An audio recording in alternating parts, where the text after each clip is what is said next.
What's up, baseball world? Welcome along to another edition of Jay's Talk with Jay. Boy, oh boy, oh boy. Game 2 of the season. Blue Jays lose 5-3. Yeah, I don't think it was very good. Again, you guys are going to either agree with me or you're going to disagree with me. The reality is that there was so much wrong compared to on opening day where there was so much right. Like, where do we start? We've got a DH that cannot hit. We've got a catcher that can't really hit. We've got infielders that seem to not be throwing the ball as well as they should be throwing. Bearing in mind, we looked very good on opening day. Defensively, we looked very good. But yesterday's game, just to me, nothing clicked. The intensity wasn't there. I have to say, though, I was impressed with Simeon. I thought Grichuk played pretty well as well. And I like what I'm still liking what I see from Vladdy. However, too many things went wrong yesterday. Let's start with our pitching. Stripling, he pitched okay. He's no ace. You cannot put as many runners on base as the Blue Jays did yesterday without there being some kind of consequence at some point. We did it opening day and we got away with it. It's not going to happen every game. Therefore, we have to be a lot sharper when it comes to our pitching. And I think the word that the commentators used on the TV yesterday was aggressive. And I agree. I think that we have to go for the strike zone. There's no point trying to throw off the plate and stuff, because these Yankee hitters, they have a good eye, and they are going to wait and they are going to sit. We can't give up as many walks as we gave up. We certainly can't be giving up as many mistakes in the infield, like the plays from Biggio where Vladdy came off the plate. Now, unfortunately, due to MLB and their copyright issues, I got hit not with a strike, but basically the copyright was flagged on the video showed on opening day. So I've come up with another idea to show you exactly what happened, and this is where we are. So if you look up on the screen now, you'll see where I think we're going with this. The throw to me is offline, and Vladdy has no choice. Now, does he come and reach for it as much as he reaches for it, or does he wait for it to come to him in the hope that he still grabs the ball in time? As you can see from my drawing, that's right. If you're listening to this on Spotify or Apple Podcasts, I am drawing stickmen because MLB flagged my video beforehand. My drawing is not as good as my presentation skills, but you're going to have to suck it up until I figure out another way of getting around this. So, Biggio throws across the diamond. Vladdy comes off the plate. Now, I've read on Twitter, we won't say where I read, but a lot of people accusing Vladdy that he's saying that he needs to get better. I'm going to go down the middle on this. I think the throw needs to be better, and he needs to try to not reach for the ball as far as he is. To me, he seems like he's overreaching, which is why he's coming off the plate. That's causing him a problem. Obviously, runners are then scoring. The umpires are clearly showing that he's come away from the bag. But at the same point, is he reaching because the throw is weak? Now, if that's the case, then we're going to have a problem.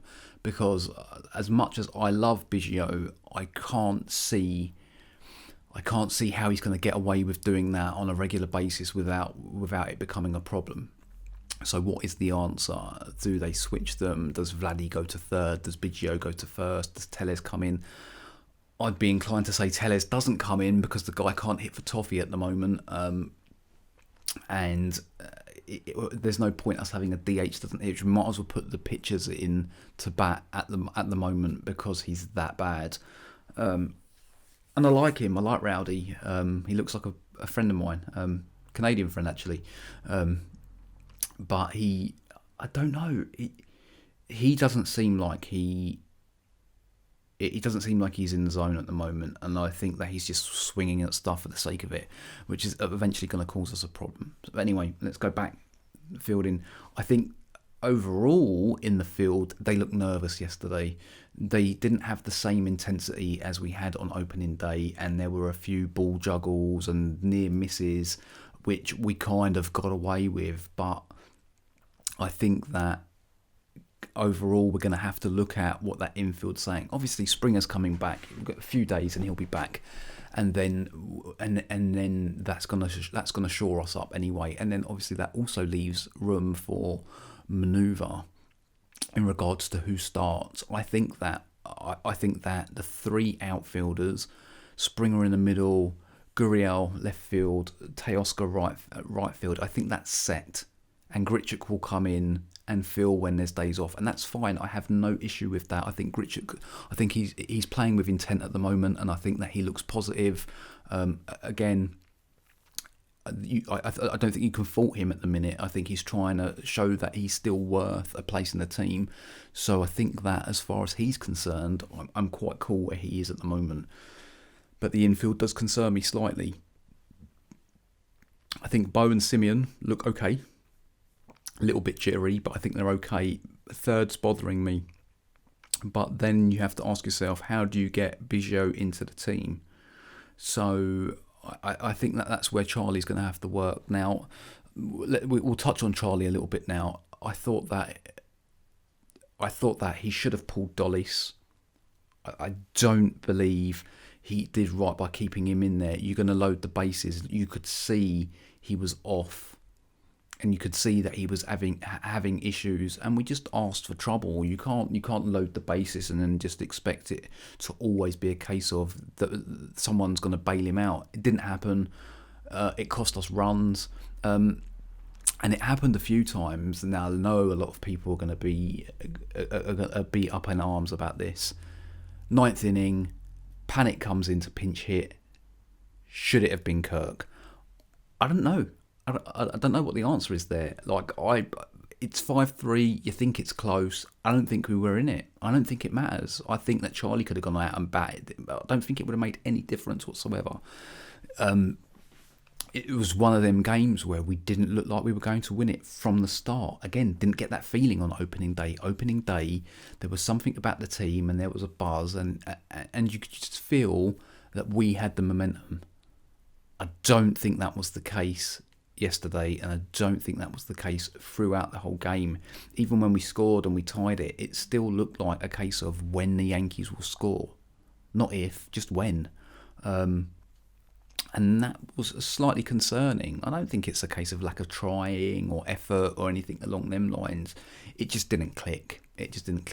And when it doesn't click, it causes problems. And I think that that's something that we're going to need to be able to address over the next few weeks, because I think focus possibly might have been the issue. It might have just been a simple case of we beat them on opening day, we can beat them again, but if you don't come out with your A game, it's going to cause issues.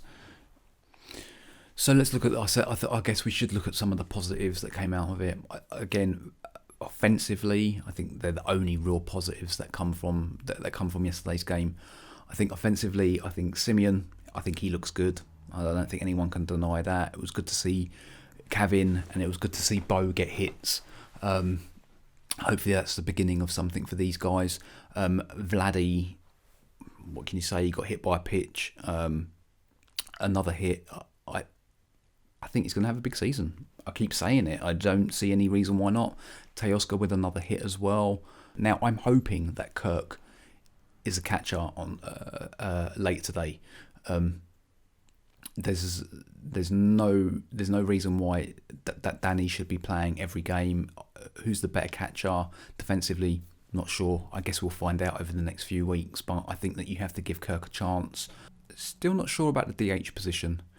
Do you bring in Davis, give him a game, play him at centre, make Randall DH, and see how it goes? That's where I'm going. So I think so for today's game, Easter Sunday. I think that you go with more or less the same starting lineup. I think the order's fine for now. I still would prefer to have Vladdy at clean up, but that's just my preference. And I think that you go with Kirk as the catcher, and I think that you give Rowley a break. He's just not swinging well, and give Davis a shot, because let's face it, after the Texas series, it's likely that Davis is the odd man out. And